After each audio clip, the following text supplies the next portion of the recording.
రాష్ట్ర విద్యాశాఖ ఆధ్వర్యంలో నిర్వహిస్తున్న మెగా టీచర్స్ మరియు పేరెంట్స్ ఆత్మీయ సమావేశంలో భాగంగా పిడుగురాళ్ల మండలం బ్రాహ్మణపల్లి గ్రామంలోని జిల్లా పరిషత్ హైస్కూల్ నందు నిర్వహించిన మెగా టీచర్స్ మరియు పేరెంట్స్ ఆత్మీయ సమావేశంలో గురుజాల శాసనసభ్యులు ఎరపతిరేని శ్రీనివాసరావు ముఖ్య అతిథిగా పాల్గొనడం జరిగింది.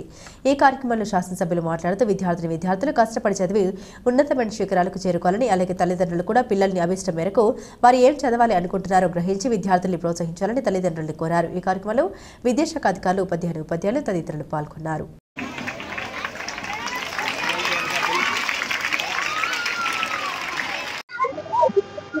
రాష్ట్ర వ్యాప్తంగా ప్రభుత్వం ఆధ్వర్యంలో పాఠశాలల్లో విద్యార్థులు తల్లిదండ్రులతోని ఒక ఆత్మీయ సమావేశం, దాంట్లో భాగస్వాములైన పిల్లల్ని భావి తరాల ఉత్తమమైన పౌరులుగా తీర్చిదిద్దే ఉపాధ్యాయులు అదేవిధంగా గ్రామ పెద్దలు, దీంట్లో మన డాక్టర్స్ కూడా ఉన్నారు.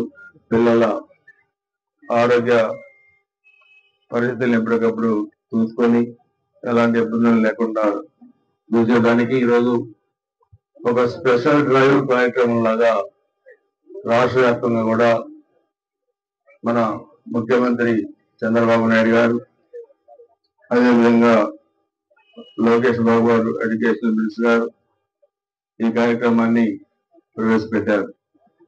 దీని ప్రధాన ఉద్దేశం ప్రభుత్వం ఎడ్యుకేషన్ పట్ల తీసుకునే శ్రద్ధ, తీసుకునే జాగ్రత్తలు, పిల్లల్ని బాగా చదివించి వాళ్ళని ఉత్తమమైన పౌరులుగా తీర్చిదిద్ది సమాజానికి ఉపయోగపడేటట్లుగా చేయడమే ప్రభుత్వాల లక్ష్యం. అయితే ఒక మంచి ప్రభుత్వం ఉన్నప్పుడు ఆ లక్ష్యాలు ఎక్కువగా నెరవేరుతాయి. ప్రభుత్వం ఉన్నప్పుడు చెప్పారు ప్రధానమంత్రి గారు, దేశానికి రాజైన తల్లికి కొడుకే. అందుకనే మనకు సమాజంలో ముఖ్యంగా జన్మనిచ్చిన తల్లిదండ్రుల తర్వాత తల్లి, తండ్రి, గురువు, దైవం. సమాజంలో తల్లిదండ్రుల తర్వాత, జన్మనిచ్చిన తల్లిదండ్రుల తర్వాత భగవంతుడి కన్నా ముందు ఉండేది ఉపాధ్యాయులు, గురువు. అలాంటి గురువులు మరియు సమాజంలో పిల్లల్ని పైకి తీసుకురావడానికి, మంచి పౌరులుగా తీర్చిదిద్దడానికి ఆదేశాలు కష్టపడుతున్నారు. చాలా మంది పై స్థాయిలో ఉన్నవాళ్ళు ఫలాని వాళ్ళ వల్ల నేను వ్యాపారంలో పైకొచ్చానని చెప్పలేకపోవచ్చు, కానీ ఫలాని గురువు దగ్గర చదువుకొని ఇంతలో కూడా అయ్యానని చెప్పగలిగే పరిస్థితులు సమాజంలో చెప్పుకోవాలి.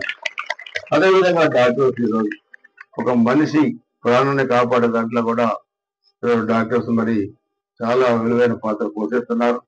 సో అందుకే నేను మీ తల్లిదండ్రులు కూడా, మీ అందరూ కూడా చెప్పేది ఉంటే బయటికి వెళ్ళి చదువుకొని దాన్ని డాబా కట్టిస్తున్నారు.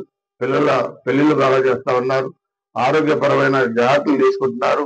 అందుకనే ఈ మార్పే మన ముఖ్యమంత్రి గారు కోరుకునేది.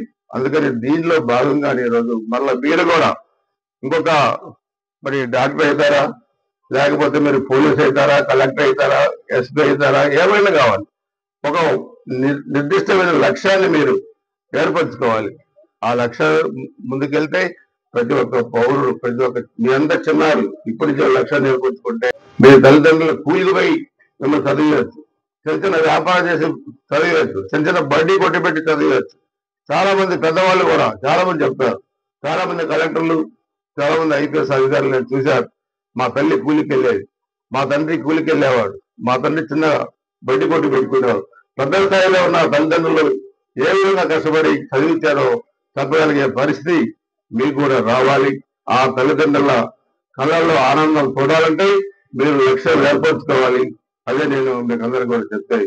అబ్దుల్ కలాం గారు చెప్పారు, మీరు కళలు కనండి, ఆ కళల్ని నిజం చేసుకోవడానికి లక్ష్యం ఏర్పరచుకొని కష్టపడి ముందుకు నడవండి అని అబ్దుల్ కలాం గారి స్ఫూర్తిని మీరు పాటించాలని చెప్పి కూడా తెలియజేసుకుంటూ, చిన్నారులందరూ కూడా ఆశీస్సులు అందజేస్తూ, తల్లిదండ్రులకి నమస్కారాలు అందజేస్తూ మరి టీచర్స్ కూడా అందరికీ నా నమస్కారాలు. అదేవిధంగా డాక్టర్ టీచర్ రావు అందరికీ అందరికీ నమస్కారాలు తెలియజేస్తూ